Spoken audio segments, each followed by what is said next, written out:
저 피청구인 측에 좀 여쭤보겠습니다. 그 국회의 경력이 이제 나간 거 관련해서 네. 지금 우발 사태, 국회 다수 인원이 밀집할 것으로 예상되어서 우발 사태에 대비하기 위한 것이다라고 하셨는데 네. 비상계엄이 선포되면 왜 국회에 우발 사태가 발생하는 건가요? 누가 봐도 뭐 부당한 계엄으로 보여지는 상황이라서 정치적 신념과 소신에 따라서 또 반대하는 분들도 있고 뭐 부당한 계엄에 반대하는 분들도 있고 그래서 민주주의를 지키려는 시민들이 국회로 쏟아져 나올 것은 당연히 예상되는 상황이었다고 이렇게 말씀드리겠습니다. 제가 좀 보충 설명 좀 드리겠습니다. 계엄이 실제로 발표가 됐을 때 저희들이 일단 정부 기관 중에 압박을 받을 수 있는 기관은 두 군데로 일단 봤습니다. 하나는 국회고 하나는 대통령실입니다. 그런데 용산에 있는 대통령실은 평상시에 경비하는 부대가 따로 있습니다. 내측 담당하는 경비 부대도 있고 외곽을 담당하는 경비 부대도 있기 때문에 그 경비 부대가 비상근무를 하면 어느 정도 되는데 국회는 이 평상시 경비 부대가 국회 경비대 한 100여 명 수준입니다. 그거는 안쪽에 경비를 맡고 있기 때문에 만약에 시민들이 모여서 국회 안쪽으로 들어가면 결국은 국회 본관을 사수해야 되는 그런 상황입니다.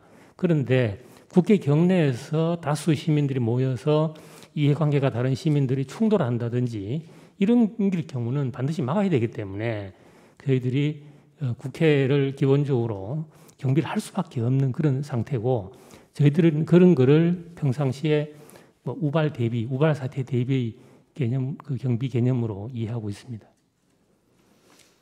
그러면 선거관리위원회 경력 배치한 건 왜 그렇게 하신 건가요? 선관위도 일단 제가 여인영 방첩사령관으로부터 전화를 받아서 세 가지를 이제 이야기를 했었습니다. 첫 번째 이야기한 게 안보 수사요원 100명을 지원해달라.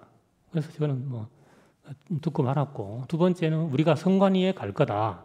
알고 있어라. 이거였고 세 번째 우리가 좀 메모를 좀 해라 하고 제가 메모를 쭉 이런 사람 이름을 쭉 받아 적으니까 이 사람들 오늘 저녁에 우리가 체포를 해야 되는데 경찰에서 위치 추적을 좀 해달라. 그래서 제가 위치 추적은 이게 우리가 평상시 할 수 있는 게 아니다.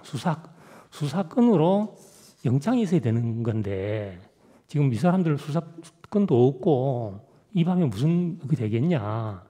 그러니까 하여튼 좀 잘 부탁합니다 하면서 그래서 이제 전화를 끊었던 겁니다.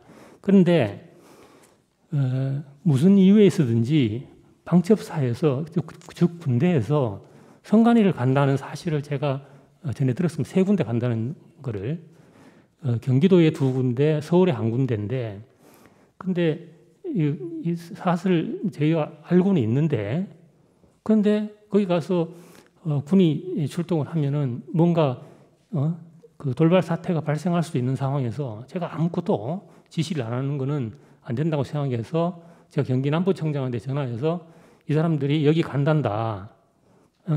우발 대비 좀 해라.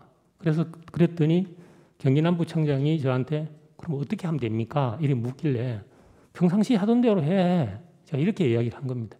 그러니까 이제 경기남부청장이 거기에 경력을 배치를 지시를 아마 했던 것 같은데 근데 서울은 제가 사실은 그거를 서울청장이 지금 국회에 계속해서 집중해서 경비를 하고 있는 걸 지휘하고 있는 거기 때문에 뭐 이렇게 좀 간단한 사안이라고 관하게 이제 청사가 간다는 사실을 제가 알았지만 그것까지 서울청장한테 이야기하는 거는 서울청장한테 너무 부담을 주는 것 같다 싶어서 그거는 제가 전화를 안 했습니다. 그거는 뭔 일이 있으면 신고가 들어오면 바로 적응하면 되겠다 싶어서 안 했고 경기남부청장한테 전화했던 거는 거기에 군에서 출동을 하는데 그러면은 거기 가서 혹시 돌발 사태가 발생할 수도 있는데 경찰이 아무런 대비도 안 하고 있어야 되겠느냐 하는 그런 차원인 거지. 그게 방첩사에서 선관위에 왜 가는지 그건 제가 물어볼 사안도 아니고 그리고 국가의 어떤 공공기관들은 서로 합법적인 그런 틀 내에서 일을 한다는 신뢰를 바탕으로 협조를 하는 겁니다. 그렇기 때문에 우리가 거기서 무슨 그 사람들의 무슨 뭘 도와주거나 그럴 이유는 전혀 없었던 겁니다. 만약에 협조를 하려고 했으면 우리 수사요원들을 보냈겠죠. 압수수색을 하는데 그 필요한 수사요원들을 보내가지고 우리 사이버 수사요원이라든지 이런 뭐 디지털 포렌식 요원들을 보내가지고 지원을 했겠지만 그러나 우발 사태이기 때문에 그런 개념은 아니었던 겁니다. 그럼 피청구인이 상상한 우발 사태라는 것은 구체적으로 어떤 모습입니까? 거기 갔는데 누구와 누가 충돌하는 건가요? 거기 갔는데 예를 들어서 여기 선관위 당직자가 저거 당직책에 대해서는 잘 모르니까 당직자가 예를 들어서 질 수 있고 그럼 이거 갔는데 이 사람들끼리 현장에서 좀 부딪힐 수도 있는 그러니까 당직자와 계엄군이 부딪히는 예, 상황. 부딪힐 수도 있고 네. 그런데 또 예를 들어서 거기에서 군이 출동을 했으니까 출동한 이후에 시민들이 예를 들어서 그 사실을 알고 와가지고 또 우발 사태가 발생할 수도 있는 거고 그거는 우리가 초유의 사태이기 때문에 상황을 딱 특정해서 이렇게 예상하기는 쉽지 않지만 그러나 어떤 이거를 아무런 조치도 안 하고 그냥 듣고만 있기에는 좀 찝찝한 그런 구석이 있는 그런 정도로 판단을 했던 겁니다. 그때는 굉장히 한밤이었고 굉장히 늦은 밤이었지 않습니까? 그리고 그 실제로 그 선관위 인근에 시민들이 나간 흔적은 사후적으로 발견된 것도 없거든요. 그 현장에서 그 경력이 한 행위는 어떤 뭐 분쟁을 조절하거나 갈등을 해소하는 그런 행위였다기보다는 선거관리위원회의 입구를 통제를 했습니다. 그것이 우발 대비를 위한 그 행위였다고 볼 수 있습니까? 그런데 그거는 그 경기남부청에서 구체적으로 제가 그거 관련해서 지시한 거는 경기남부청장이 어떻게 하면 됩니까? 이런 묻길래 야 평상시대로 하던 대로 해 그냥 우발 대비 이 정도였지 거기서 봐서 이걸 해라 저걸 해라 그걸 제가 지시할 수 있는 상황이 아니고 왜냐하면 현장에서 무슨 상황이 어떻게 발생하는지도 모르는 사람이 이렇게 해라 저렇게 해라 구체적으로 지시를 할 수가 없습니다. 그래서 그 집회라든지 이런 대규모 집회가 있어도 경찰청장이 직접 지시를 하고 그렇지는 않습니다. 왜냐하면 현장 상황을 모르기 때문에 경찰청장 집무실에는 쉽게 말하면 이 무전기도 없습니다.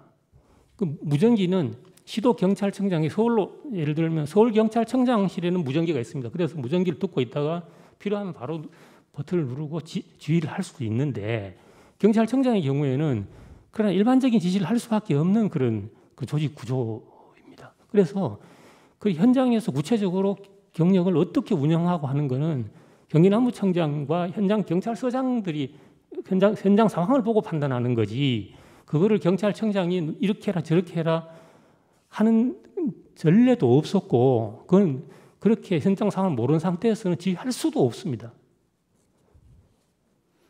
이상입니다.